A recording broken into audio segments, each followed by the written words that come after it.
चंद्रवंश में वो सुमति नाम का राजा उत्पन्न हुआ। सर्व लक्षण युक्त सदा हरि भगवान की कथा वो श्रवण किया करता। विष्णु जी के भक्तों की सेवा करने वाला था, अहंकार रहित, सप्तदीपवती पृथ्वी का एकमात्र वो राजा था। उसकी स्त्री पतिव्रता सत्यवती उसका नाम था।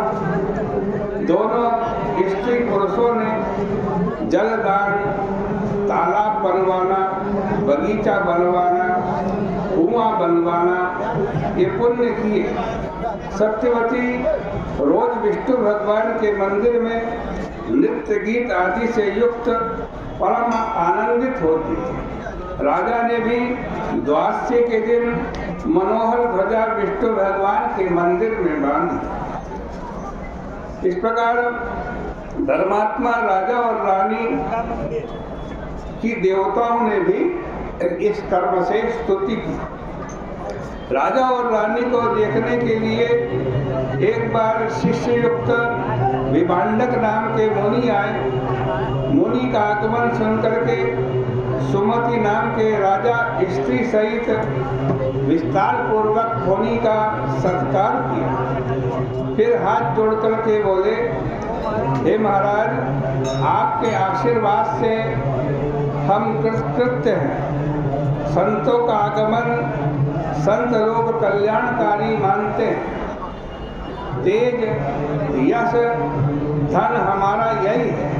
महाराज आप आज्ञा करें, हम आपके लिए क्या करें। अत्यंत आनंदित मुनीश्वर नम्रता युक्त राजा को देखकर उनका अपने हाथ से स्पर्श किया और कहा, हे राजन, जो तुमने कहा सो तुम्हारे कुल का धर्म है। नम्रता से परम कल्याण होता है। धर्म अर्थ काम मोक्ष नम्रता से प्राप्त होते हैं। नम्रता से सब कुछ मिल जाता है। हे राजन, हम प्रसन्न हैं, तुम्हारा कल्याण हो। जो हम पूछते हैं सो कहो। विष्णु जी को प्रसन्न करने वाले बहुत प्रकार के पूजन हैं। तुम ध्वजा बांधने में लगे हुए हो। तुम्हारी स्त्री नृत्य और गान कर रही है। इसका यथा योग्य कारण कहो। राजा बोले, महाराज, जो पूछते हो सो सब सुनो।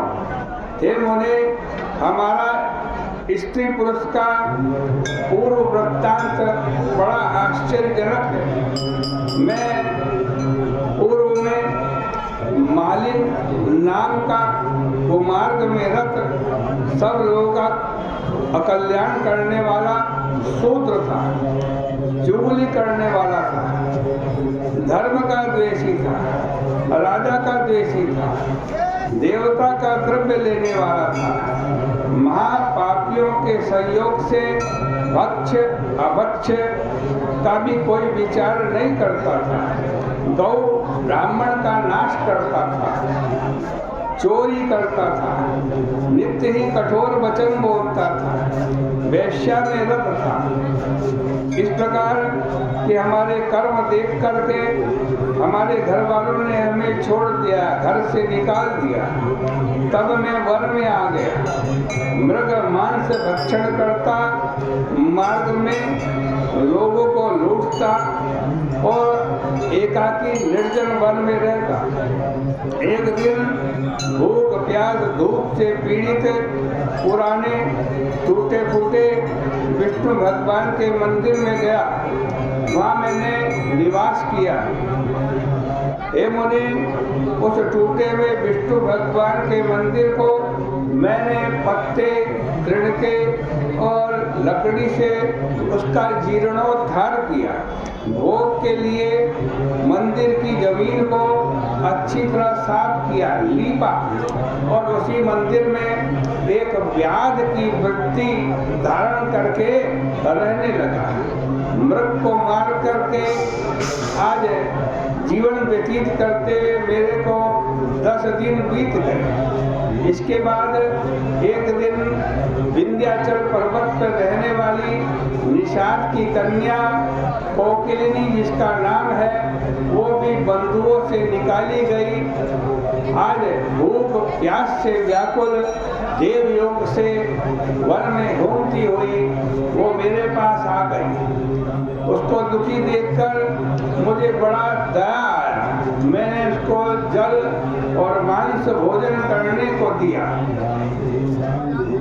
मैंने उससे पूछा तुम कौन हो?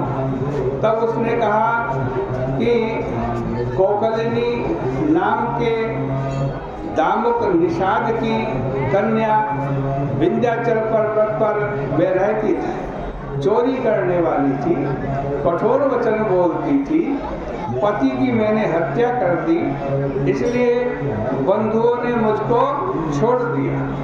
वन में तुम्हारे पास आई, फिर हम उसी वन में मंदिर में पति पत्नी भाव से रहने लगे।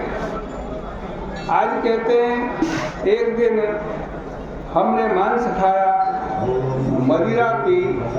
मांस मदिरा पीकर आनंदित होकर के एक डंडा उठा लिया, उस डंडे में एक कपड़ा बांध लिया और कपड़ा बांध करके नाचते नाचते भगवान के मंदिर में ही हमारी मृत्यु हो गई।